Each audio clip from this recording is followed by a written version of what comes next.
शारदा विद्या मंदिर Halol online education में मैं गोविंद नरेंद्र सिंह आप सभी छात्रों का फिर से हार्दिक स्वागत करता हूँ। कक्षा 7 विषय हिंदी इकाई तीसरी सच्चा हीरा। आपके पाठ्य पुस्तक में तीसरी इकाई दी गई है सच्चा हीरा, जिसका हमें आज अध्ययन करना है। इस कहानी में हमें बताया गया है कि ज्ञान के साथ साथ हमें अच्छा कर्म, उसके अनुरूप कर्म करना चाहिए। हमारे पास अच्छा ज्ञान है, अच्छी बातें हैं, लेकिन इसका हम आचरण में नहीं लाते हैं तो उस ज्ञान का, उस अच्छी बातों का कोई अर्थ नहीं है। तो उसको समझने के लिए सबसे पहले देखते हैं ये कहानी। सूर्य अस्त हो रहा था। पक्षी चहचहाते हुए अपने अपने नीड़ की ओर जा रहे थे।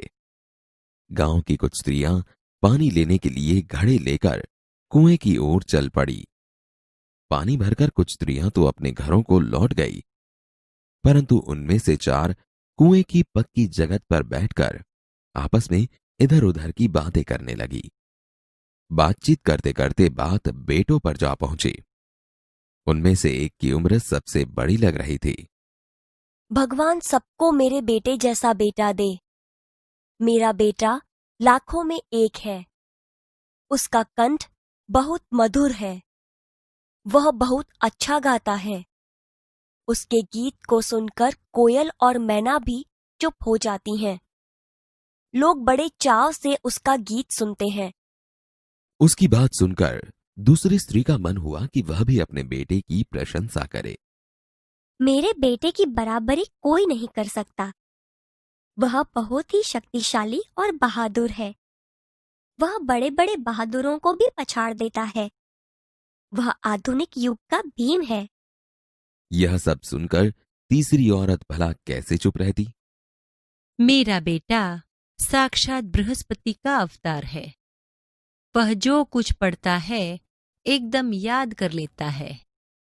ऐसा लगता है मानो उसके कंठ में सरस्वती का निवास हो। तीनों औरतों की बातें सुनकर चौथी स्त्री चुपचाप बैठी रही। उसने अपने बेटे के बारे में कुछ न कहा। पहली ने उसे टोका। क्यों बहन, तुम क्यों चुप हो? तुम भी तो अपने बेटे के बारे में कुछ बताओ। मैं अपने बेटे की क्या प्रशंसा करूं? वह न तो गंधर्व सा गायक है, न भीम सा बलवान, और न ही बृहस्पति सा बुद्धिमान। कुछ समय बाद जब वे सब घड़े सिर पर रखकर लौटने लगी, तभी किसी गीत का मधुर स्वर सुनाई पड़ा।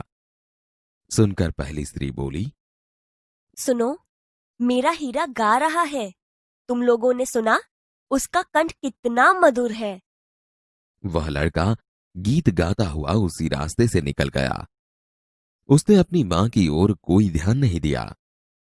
इतने में दूसरी स्त्री का बेटा उधर से आता दिखाई दिया। दूसरी स्त्री उसे देखकर गर्व से बोली, देखो, वह मेरा लाडला बेटा आ रहा है।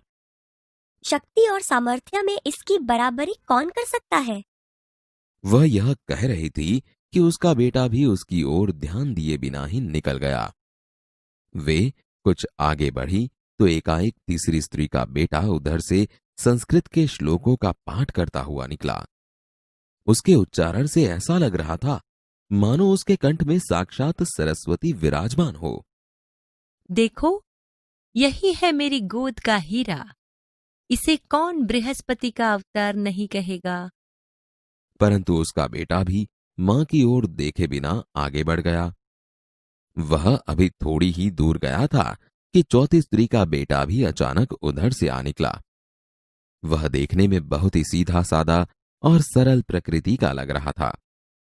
उसे देखकर चौथी स्त्री ने कहा, बहन, यही मेरा लाल है। चौथी स्त्री उसके बारे में बता ही रही थी कि उसका बेटा पास आ पहुंचा। अपनी मां को देखकर वह रुक गया और बोला, मां, लाओ मैं तुम्हारा घड़ा पहुंचा दूं। मना करने पर भी उसने मां के सिर से पानी भरा घड़ा उतारकर अपने सिर पर रखा और घर की ओर चल पड़ा। तीनों औरतें बड़े ही आश्चर्य से चौथी स्त्री के बेटे को देखती रहीं। एक वृद्ध महिला जो बहुत देर से इन औरतों के पीछे चलती हुई इनकी बातें सुन रही थी, पास आकर बोली, देखती क्या हो, यही सच्चा हीरा है। तो विद्यार्थी मित्रों, आपने देखा कि जो चार स्त्रियां बातें करती हैं अपने अपने बेटों की विशेषता बताती है। पहली स्त्री कहती है कि मेरा बेटा बहुत ही अच्छा गायक है।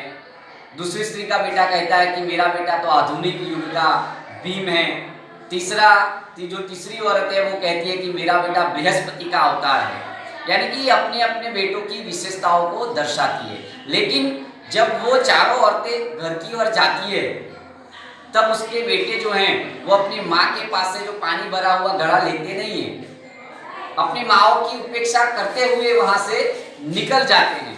लेकिन चौथी स्त्री का जो बेटा है वो अपनी माँ उसके बारे में बताती है कि मेरा बेटा न अच्छा गायक है, न आधुनिक युग का भीम है और न ही बृहस्पति सा बुद्धिमान है। लेकिन फिर भी वह बेटा अपनी माँ को देखकर उनके पास आता है, उनके पास से घड़ा लेकर के माँ को मदद करता है।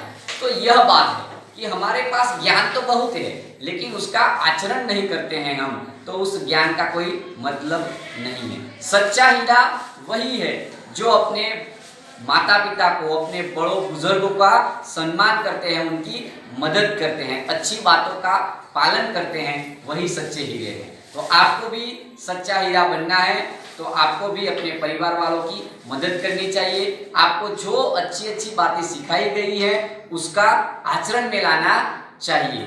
तो आशा रखता हूं कि आप भी सच्चे हीरे बनेंगे।